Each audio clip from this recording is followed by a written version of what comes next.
Hi everyone. We're going to be looking at the use of a care plan, and we're going to go through 5 stages. By the time we finish, I'm sure we will all be using the care plan very comfortably. My name is Frank Dukuno. But for starters, let's look at some food for thought. Commitment, they say it separates doers from dreamers. To the boxer, it's getting off the mat one more time, then you've been knocked down. To the marathoner, it's running another 10 miles whilst your strength is gone. To the soldier, it's going over the hill, not knowing what's waiting on the other side.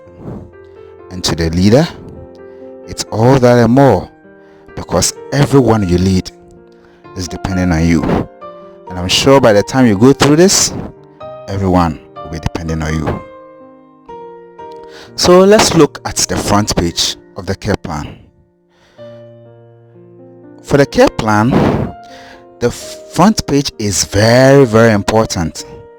This is where you get your basic information that will guide you and give you the best care to your client. It demands that you fill out essential information about the client. So, what do you fill out? First, you need a name. Let's say Frank Nukuno, like my name, the ward, the bed number, the patient's number, the age, the sex, the religion, the occupation, and the diagnosis. And which doctor or surgeon is in charge. You need to put that out. And then whether the person is going for an operation or not, you need to put that out. Which day the person come on admission, you need to put that one to out. And of course, the date of discharge will come later. Now, what are the patient's problems? What problems are we looking at? Let's say you have a patient who is confined into bed. The patient cannot walk. The patient has weak limbs. The patient has difficulty sleeping. The patient has nasal congestion, shortness of breath, decreased cough efficiency, loss of appetite, etc. So you look at every problem that you can intervene on. So you look at patient problems holistically. And then also you look at the allergies. For example, this our patient is G6PD full defect. And then for airborne allergens such as pollen and co, medications, let's say penicillin. So you look at the particular allergy that the patient brought, then you can document that. So once you have the personal information, you have the patient problems, and you have your allergies, you have your baseline data that you can use to nurse your patient. Therefore, do your nursing care plan. And then we can also look at maybe latex, which can cause allergic skin reaction. Somebody's allergic to latex, so also we have that. Then we talk about patient's strength. What can patients do? So patient can walk, the relatives do come to visit, patient can communicate, etc. You could look at so many strengths that the patient comes with.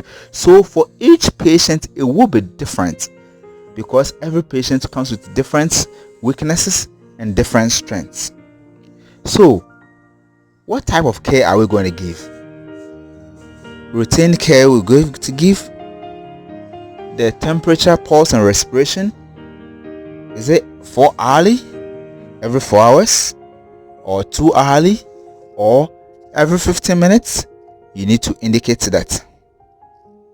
BP checked. Are you going to check every 4 hours, every 2 hours, every hour, or you're going to check every 15 minutes. What kind of diet is the patient on? If the person is on fluid diet, normal diet, whatever the diet, you need to write that. The person may be coming from surgery, so the person has to take some water. After some time, goes to liquid diet before normal diet. So you have to check the type of diet that the patient is on. Now, the fluids, are they restricted? Does the person have to take maybe 20 mils of fluid a day, 50 mils, 100 mils, or liberal, can take any time? For kidney patients, they have a restricted fluid intake, so you need to take that. And then intake and output, is it monitored or otherwise? If it is monitored, it means that there will be an intake and output chart that is balanced every 24 hours. So you have an intake, what you take in, the fluid, the IV fluids that he takes, the water that he takes, the tea that he takes, everything. And then the outputs, you also record that, vomitous, urine, etc. And then, how often do you manage oral hygiene? Twice daily? Usual, that's the usual. Bath, also usually twice daily, but there may be reasons why you may have once daily, thrice daily, or whatever it is. Urine testing, is it done or to be done daily or whatever it is? So based on what the physician writes, you have to note that and then do that. And then the body weight, is it checked daily or on alternate days, or is it checked once and then, unless he's going for, maybe he's been discharged before, you check again? And then activity level, is it active, is it passive? That you should know. So in all, what we are saying is this: the care plan should be done for each patient on the ward. Every patient needs a care plan, and the care plan helps plan the care that we want to give. So a careful history needs to be taken from the patient in order to be able to give the best of care. It is important to fill out each portion of the front page of the care plan. The best care starts with the best information gathered. Thank you, and I'll see you in the next video. Bye.